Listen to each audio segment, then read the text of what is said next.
রাজা আদেশ দেয় তার প্রহরীদের যে খনার জিভ কেটে দাও। যথারীতি সৈন্যরা খনার জিভ কেটে দেয় যাতে করে সে প্রেডিকশন না করতে পারে, মানুষজন তার কাছে না আসে। আর জিভ কাটার ফলে খনা খুবই দুঃখ পায় যে সে নির্দোষ এবং তারপরেও তার জিভটা কেটে ফেলা হয়েছে। তো এই যে বিশাল আকারের রাজবাড়িটা ছিল, এখন যেটা ধ্বংসস্তূপ আছে, যেখানে শুধু গাছ আর উঁচু পাহাড়ের ঢিবির মতো হয়ে রয়েছে, এই সামনে দাঁড়িয়ে খনা নাকি এই রাজপ্রাসাদের দিকে তাকিয়ে মনে দুঃখে বলেছিল, এই অন্যায় অত্যাচারের উপরে দাঁড়িয়ে যে প্রাসাদ আছে একটা সময় ধ্বংস হয়ে যাবে এবং এটা শুধু লোকমুখে স্মৃতি হিসাবে থাকবে, কিন্তু এর কোনো অবশিষ্টাংশ থাকবে না। এখানে রাজার কিছু গুপ্তধন লুকানো আছে। যেহেতু প্রাসাদটাই নিচে চলে গেছে, সেই গুপ্তধনের পাহারা নাকি এখনো পর্যন্ত সেই সৈন্যরা দিয়ে চলেছে। দেখতে পাচ্ছ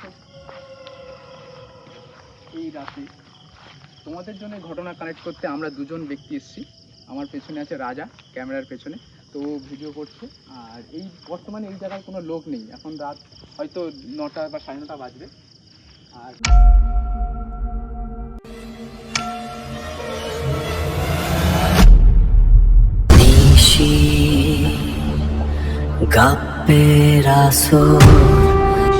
যেখানে প্রতিটি গল্পের আড়ালে লুকিয়ে আছে এক ভয়ঙ্কর সত্য। নমস্কার, নিশিগপ্পের আসরে সবাইকে স্বাগত। আজকে তোমাদের জন্য এমন একটা জায়গায় চলে এসেছি, চন্দ্রকেতুগড়। নাম তো তোমরা হয়তো শুনেছো। উত্তর 24 পরগনার বেড়াচাপার থেকে কিছুটা আসতে হবে। আর এই চন্দ্রকেতুগড়ের যে দুর্গ ছিল, প্রাসাদ ছিল, সেই প্রাসাদ বর্তমানে নেই। তার ঘটনাটা আমি আজকে শেয়ার করব। আর এই জায়গাটা তোমাদেরকে দেখাবো। দেখো চারিপাশে একদম নিচু গাছ হয়ে রয়েছে, এই জায়গাটা উঁচু এবং এখান থেকে যতটা সামনে যাব এরকম পরিবেশ। ওই দিকটা ওটা দেখাতে বলবো। দেখা যাচ্ছে? তো এই হচ্ছে জায়গা। তো এখানকার যে ঘটনা আছে, এই চন্দ্রকেতুগড় একসময় একটা রাজ্য আকারে ছিল। এই চন্দ্রকেতুগড়ের যে রাজা ছিল তার নাম ছিল চন্দ্রকেতু। তো চন্দ্রকেতু থেকে চন্দ্রকেতুগড় জায়গাটা এসছে। এখানে দুর্গ ছিল। সেই রাজ্য ভেঙে, সেই প্রাসাদ ভেঙে যে এই ঢিবি তৈরি হয়েছে, পাহাড়ের ন্যায় আকারের ঢিবি, এবং এখানে যে এক ভয়ানক পরিবেশ সৃষ্টি হয়েছে, সেই জায়গার ঘটনা আমরা বলবো। আমি নিচে যেতে যেতে ঘটনাটা বলবো, কিছুটা আমার সাথে আসতে বলবো। তো এই চন্দ্রকেতুগড়ের যে রাজা ছিল তিনি খুব দক্ষ রাজা ছিল এবং তার আমলে প্রায় 2500 বছর আগের ঘটনা। 2500 বছর আগে এই জায়গায় যে দুর্গ ছিল বা চন্দ্রকেতুগড় ছিল, রাজ্যটা সামলাতো চন্দ্রকেতু। তিনি খুব ন্যায়পরায়ণ রাজা ছিলেন এবং তার সময় কৃষিকাজ, তারপরে জ্যোতির্বিজ্ঞান অনেক উন্নত লাভ করেছিল, সম্পদ বৃদ্ধি পেয়েছিল। এই সম্পদ বৃদ্ধি পাওয়ার পরপরই একটা ঘটনা আমরা শুনতে পাই, খনার বচন। অনেকে জানে যে খনা একজন জ্যোতির্বিজ্ঞানী ছিল, যারা আজকের যুগে যারা জ্যোতিষী আমরা বলি, বিভিন্ন রকম প্রেডিকশান করে, হাত দেখে, কুষ্টি তৈরি করে, এইরকম একজন খনা নামক একজন ছিল। তিনি ছিল বরাহ মিহিরের পুত্রবধূ। বরাহ মিহিরের যে ছেলে ছিল তার নাম ছিল মিহির। এবং মিহিরের বৌমা মানে বউ ছিল খনা, এক মহিলা। এবং সেই মহিলা হয়েও সে জ্যোতিষ চর্চা করত। এবং বরাহমিহির উনি জ্যোতির্বিদ এবং গণিতজ্ঞ। উনি যে প্রেডিকশানগুলো করতেন, সেই প্রেডিকশানগুলো কখন বৃষ্টি হবে, কোন সময় ঋতু পরিবর্তন, নানা রকম ঘটনা, কার জীবনে কি ঘটতে চলেছে, এরকম বিভিন্ন ঘটনা উনি করতেন। তো এই ছিলাম, কতটা কি দেখা যাচ্ছে আমি জানি না, যথেষ্ট ভয়ানক পরিবেশ এবং নিচ থেকে অনেকটা উঁচু হয়ে আছে, নিচটা অনেকটা নিচু এবং এখান থেকে যতটা যাব ঘন জঙ্গল টাইপের গাছ। তো এই বরাহ মিহিরের ছেলে মিহিরের বউ মানে খনা, যার বচন আমরা শুনি, খনার বচন বিভিন্ন বই পাওয়া যায়, বা খনা যা বলতো তাই হতো, এরকম একটা ব্যাপার আছে। তো এই খনা প্রেডিকশান করতো, তো বরাহমিহিরও প্রেডিকশান করতো। অনেক সময় দেখা যেত বরাহমিহির যে প্রেডিকশান করছে, সেই প্রেডিকশানের থেকে খনা যে প্রেডিকশান করছে সেটা 100% কাজ হচ্ছে এবং বরাহমিহির হালকা পাতলা কিছু একটা কম থেকে যাচ্ছে। তো এটার থেকে আস্তে আস্তে তখনকার সময় মহিলাদের সামনে যাওয়া বা এগিয়ে যাওয়া, সেটা সমাজে সেইভাবে মেনে নিতে পারেনি। তো কি করে, একটা প্ল্যানিং করে খনার জিভটা কেটে দেওয়া হয়, যাতে করে সেই এই ঘটনাটা মানে যেগুলো প্রেডিকশান করতো সেগুলো আর না করতে পারে, সেই জন্য খনার জিভ কেটে দেওয়া হয়। তো এই একটা ঘটনা আমরা পাই এই চন্দ্রকেতুগড়ের সঙ্গে। আরেকটা ঘটনা পাই, চন্দ্রকেতুগড়ে এই খনা এবং মিহিরকে রাখা হয়েছিল। ওই চন্দ্রকেতুর যে আমাদের এই জায়গার মহারাজ ছিল, সে রেখেছিল তাকে বিভিন্ন প্রেডিকশন করার জন্য। তো একটা সময় দেখা যায় রাজ্যের বহু মানুষ তার কাছে আসে প্রেডিকশন নিতে, কখন বৃষ্টি হবে, কৃষিকাজের বিভিন্ন প্রেডিকশন উনি দিতেন, যে এই সময়টায় ধান রোয়া করলে ভালো চাষ হবে বা বৃষ্টিটা এই সময় হতে পারে, এরকম বিভিন্ন প্রেডিকশন দিত। তাতে করে কি হয়, মহারাজ খুশি হচ্ছিল, তার রাজ্যের আর্থিক উন্নতি হচ্ছে, যা যা আগে থেকে বলার সেটা বলে দিচ্ছে। কিছু কিছুদিন পরে দেখা যায় যে ওই রাজসভার যে মন্ত্রী বা সদস্যগণ থাকে, তারা রাজার কাছে গিয়ে নালিশ করতে থাকে যে খনার খুব পরিচিতি বেড়ে যাচ্ছে, যেটা পরবর্তীকালে এটা রাজার জন্য ক্ষতিকর হতে পারে। খনাই যে রাজপ্রাসাদে রাজার সিংহাসন নিতে পারে, এরকম কিছু একটা ভবিষ্যতে হতে পারে। কারণ খনার অনেক মানে যেটাকে আমরা ফ্যান ফলোয়িং বলি, সেই ফ্যান ফলোয়িংটা সেই সময় টাইমে বেড়ে যাচ্ছিল।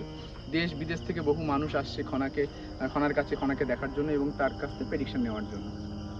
তো এরকম যখন প্রেডিকশন দিতে দিতে একটা সময় ওই খনার নামে যখন রাজার কাছে বাজে মন্তব্য করছে, খনা এরকম অনেকটা হয়ে যাচ্ছে, তখন কি করে, রাজা আদেশ দেয় তার প্রহরীদের যে খনার জিভ কেটে দাও। আগের যে ঘটনাটা ওটাও শোনা যায় লোকমুখে, এটাও একটা আছে লোকমুখে শোনা যায় যে খনার জিভ কেটে দাও। তো যথারীতি সৈন্যরা খনার জিভ কেটে দেয়, যাতে করে সে প্রেডিকশন না করতে পারে, মানুষজন তার কাছে আর না আসে। আর জিভ কাটার ফলে খনা খুবই দুঃখ পায় যে সে নির্দোষ এবং তারপরেও তার জিভটা কেটে ফেলা হয়েছে। তো এই যে বিশাল আকারের জমিদার বাড়িটা ছিল বা রাজবাড়িটা ছিল, এখন যেটা ধ্বংসস্তূপ আছে, যেখানে শুধু গাছ আর উঁচু পাহাড়ের ঢিবির মতো হয়ে রয়েছে, এই সামনে দাঁড়িয়ে খনা নাকি এই রাজপ্রাসাদের দিকে তাকিয়ে মনে দুঃখে বলেছিল, এই যেটা ভ্রষ্টাচার বা এই অন্যায় অত্যাচারের উপরে দাঁড়িয়ে যে প্রাসাদ আছে, একটা সময় ধ্বংস হয়ে যাবে এবং এটা শুধু লোকমুখে স্মৃতি হিসাবে থাকবে, কিন্তু এর কোনো অবশিষ্টাংশ থাকবে না। তো এইরকম নাকি একটা অভিশাপ মনে মনে খনা দিয়ে গেছে।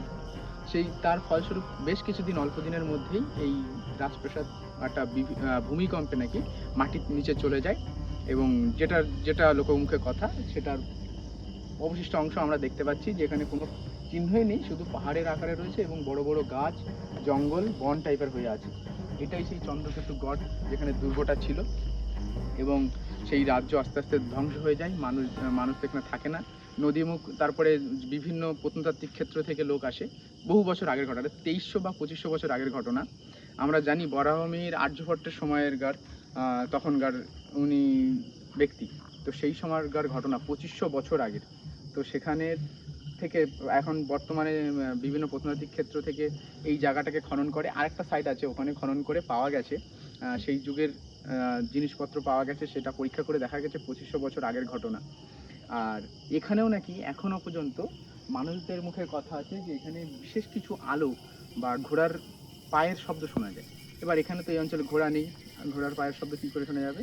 তো লোকমুখে শোনা যায় যে এখানে রাজার কিছু গুপ্তধন লুকানো আছে।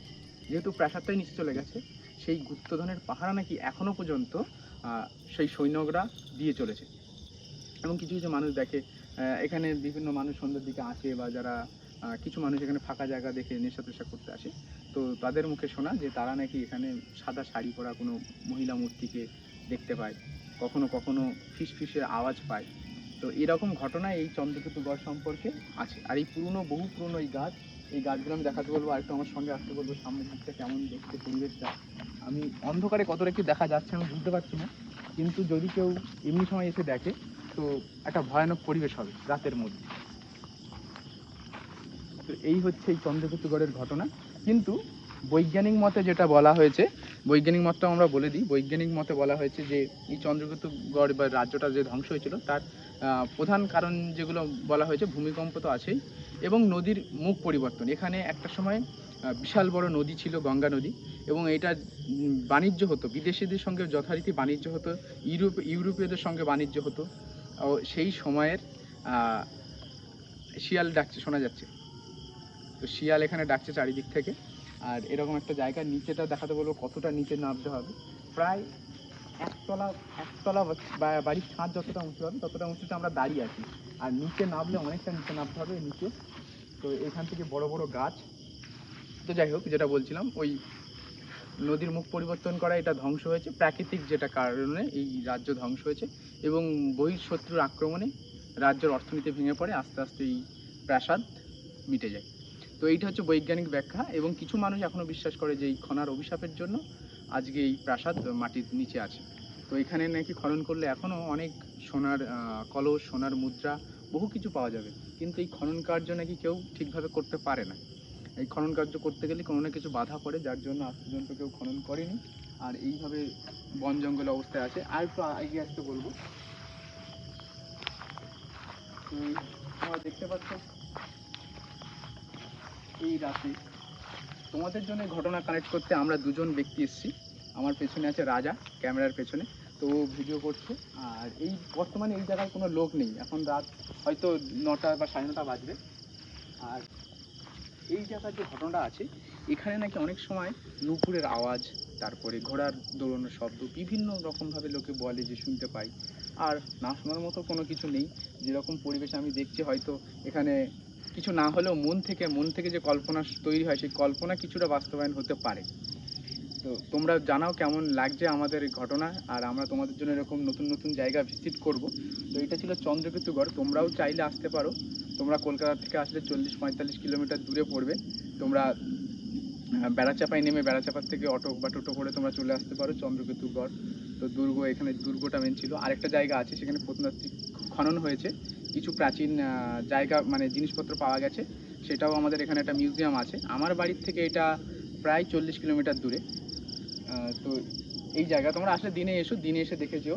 জায়গাটা ভালো, রাত্রে সেফ না, কারণ এই জায়গাটার আশেপাশে কোনো বাড়িঘর নেই। আশেপাশে খারাপ ব্যক্তিত্ব থাকতেও পারে। তো তোমরা আসলে দিনে এসো, জায়গাটা খুব সুন্দর, তোমরা ঘুরে মজা পাবে।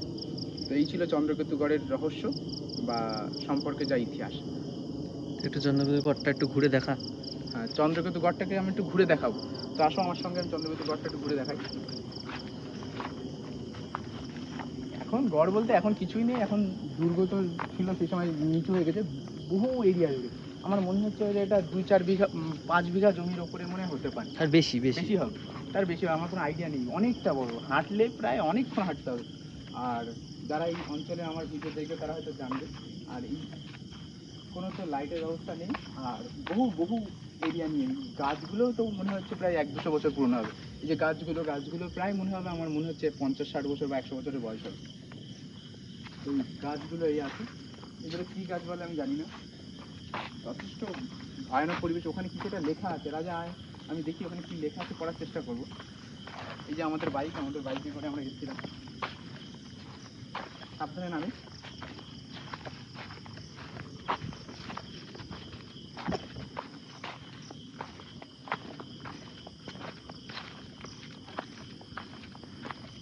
তো এখানে কিছু একটা লেখা আছে, আমরা পড়বো এটা। এখানে লেখা আছে, এই স্মারকটিকে প্রাচীন স্মারক বা পুরাতাত্ত্বিক স্থল এবং অবশেষ আইন 1958 তথা সংশোধিত ও অনুমোদিত আইন 2010 অনুযায়ী রাষ্ট্রীয় মহত্বপূর্ণ স্মারক হিসাবে ঘোষণা করা হয়েছে। যে কেউ এই ধ্বংসাবশেষ অপসারণ বা ক্ষত, পরিবর্তন, বিকৃতি বা বিপন্ন সাধন করলে তাহার উপরোক্ত আইন অনুসারে তার 2 বছরের কারাবাস অথবা 1 লক্ষ টাকা জরিমানা অথবা একই সঙ্গে উভয় দণ্ডিত হতে পারে। মানে এই জায়গার কোনো খনন কাজ বা কোনো রকম খারাপ কিছু করলে 1 বছরের 1 লক্ষ টাকা এবং জেলও হতে পারে, 2 বছরের জেলও হতে পারে। তো এটা সরকার থেকে এটা দিয়ে রেখেছে। আর এই জায়গাটা তো এই দেখালাম। তো তোমরা অবশ্যই একদিন আসো, ভিজিট করে যাও। দিনের বেলা অবশ্যই এসো, রাত্রে এসো না। আর আমরা যেহেতু আমাদের নিশিগপ্পের আসরের জন্য ঘটনা কালেক্ট করি, তোমাদের জন্য আমরা এটা দেখানোর জন্য আজকে এসেছি। তো বহু মানুষ বলে এখানে নানা রকম ভৌতিক ঘটনা ঘটে। আর এখনও পর্যন্ত তো আমার কোনো নিজস্ব ব্যক্তিগতভাবে কিছু হয়নি, ভৌতিক অবস্থা নেই হয়তো, কিন্তু ভয়ানক জায়গা। তো আসো আমরা ওই দিকটা যাই। একটু বন্ধ করলাম।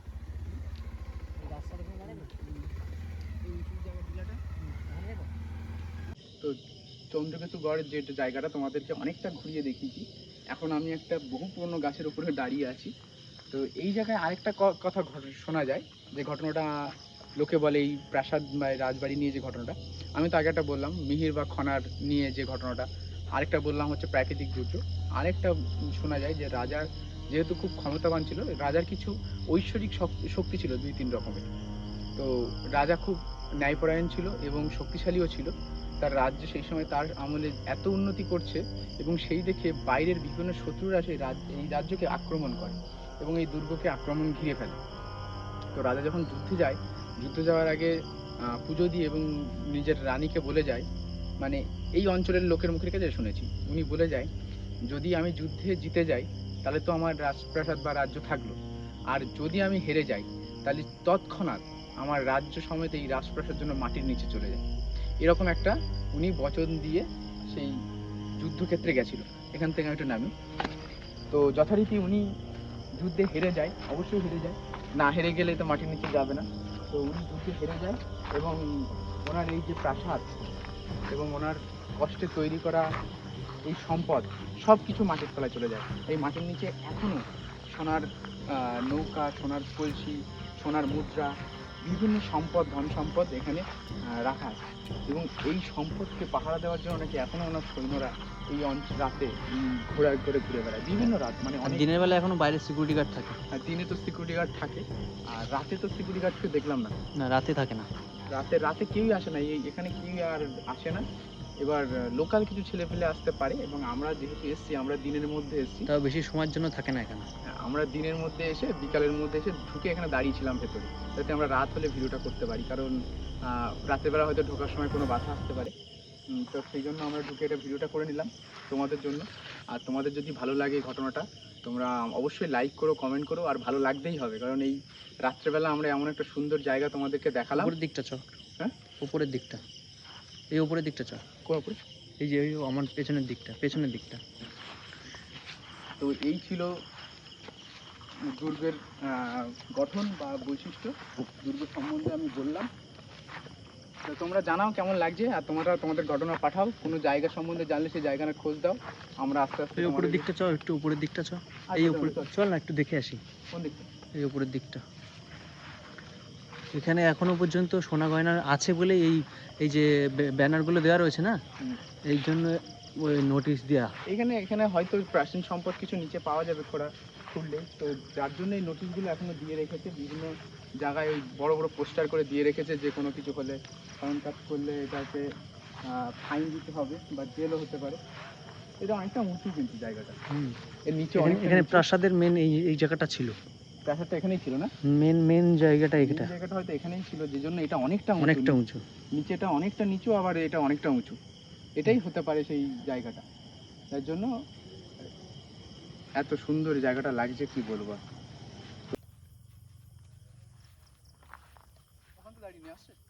আমাকে নিচু লাগছে।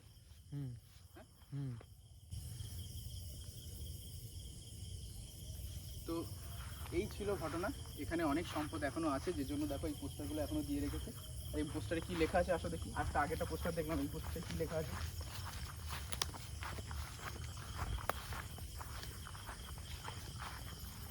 ওই একই জিনিসই লেখা আছে যে এটা প্রাচীন স্মারক ও পুরাতাত্ত্বিক স্থল, অবশেষে আইনে 1958 প্রাচীন স্মারক ও পুরাতাত্ত্বিক স্থল। ওই মানে ওই জিনিসে হাত দিলে তোমার ফাইন হতে পারে। এটা একটা কি লেখা? সেম এর সরকারি আদেশ আছে, এখানে কোনো ক্ষতি করা যাবে না বা এই জায়গার কোনো খারাপ করা যাবে না। তো ঠিক আছে, চলো আজকের জন্য এই অবধি থাকবে। তোমাদের কেমন লাগলো বলো ঘটনাটা এবং জায়গাটা আজকে ঘুরে দেখালাম। যেহেতু আমার আশেপাশে না, খুব একটা আমি কালেক্ট করতে পারিনি, যতটুকু কালেক্ট করেছি এবং আমি তোমাদেরকে জানালাম। তোমার যদি ভালো লাগে অবশ্যই চ্যানেলটিকে সাবস্ক্রাইব করো, লাইক করো, কমেন্ট করো, আর বেশি বেশি করে শেয়ার করে দাও, তাহলে আমরা মনের জোর পাবো এবং বিভিন্ন জায়গা আমরা ভিজিট করবো ভেবেছি এবার থেকে। তো ধন্যবাদ, নমস্কার।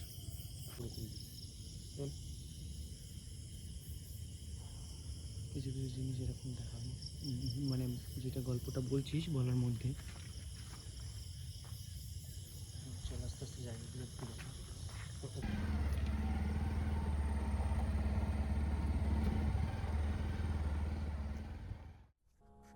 এই যে চন্দ্রকেতুগড় আমি জায়গাটা দেখালাম, সেটারই আরেকটা অংশ, মানে এই পুরোটা তো সেই সময় ছিল রাজ্য, ছিল একটা রাজ্য আকারে ছিল। সেই রাজ্যের আরেকটা অংশ, যেখানে খনন কার্যের ফলে চন্দ্রকেতুগড়ের একটা অবশিষ্ট অংশ পাওয়া গেছে এবং এখানে অনেক মূর্তি, মাটির জিনিসপত্র, যেটা পরীক্ষা করে দেখা গেছে 2500 বছর আগের জিনিসপত্র, মানে যার বয়স 2500 বছর। তো এই খনন কার্যের ফলে এই জায়গাটা বেরিয়েছে। এটা চন্দ্রকেতুগড়ের আরেকটা অংশ। আমি বলবো সামনের দিকে এগিয়ে দেখাতে। এই জায়গাটা এগুলো হচ্ছে প্রাচীন স্থাপত্য। এইগুলো হচ্ছে বাড়িঘর সেই সময় যে রাজবাড়ি টাইপের ছিল, সেই পুরনো ইট পাথরের চুন সুরকির যে তৈরি হয়েছিল সেটা এখন দেখা যাচ্ছে এটা। আর এই মাটি খুঁড়ে এটাকে বের করা হয়েছে। তো এইটা একটা চন্দ্রকেতুগড়ে আরেকটা